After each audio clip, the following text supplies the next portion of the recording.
Ever wonder where Brooklyn actually shopped before Manhattan stores took over?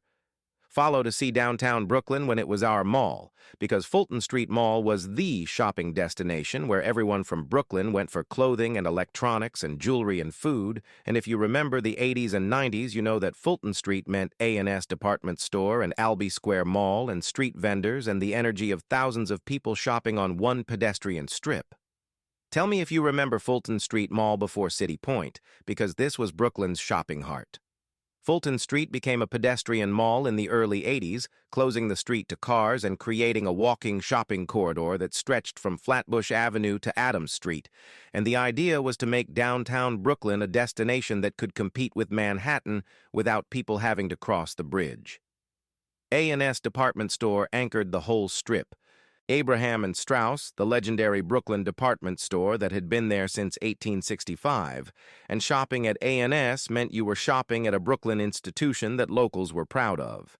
The store had multiple floors with clothing and housewares and a famous toy department at Christmas, and families would spend entire Saturdays at A&S, then walk Fulton Street hitting other stores. Albee Square Mall was the indoor shopping center. Smaller stores and food court, and the arcade where kids would hang out, and that mall was where teenagers met up and bought clothes and ate and just existed away from parents. The street vendors were everywhere, tables with jewelry and bootleg cassette tapes and sunglasses and purses and everything you could imagine, and shopping Fulton Street meant navigating through crowds and vendors calling out deals and the energy of commerce happening everywhere. The sneaker stores and clothing boutiques catered to Brooklyn style, hip-hop, fashion, and streetwear before those terms existed, and Fulton Street was where kids got their Cazal glasses and Kangol hats and Adidas sneakers. The electronics stores sold stereos and TVs and later computers, competing on price and deals, and savvy shoppers knew which stores gave the best prices on what.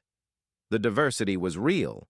Fulton Street served every Brooklyn community, Black and Caribbean and Latino and white ethnic, and the shopping reflected that with stores catering to different cultural needs and styles. The food was street food and fast food, Nathan's and pizza and Chinese takeout and Caribbean spots, and eating while shopping was part of the experience. Then, in the 2000s downtown, Brooklyn started changing. City Point development brought chain stores, A&S closed in,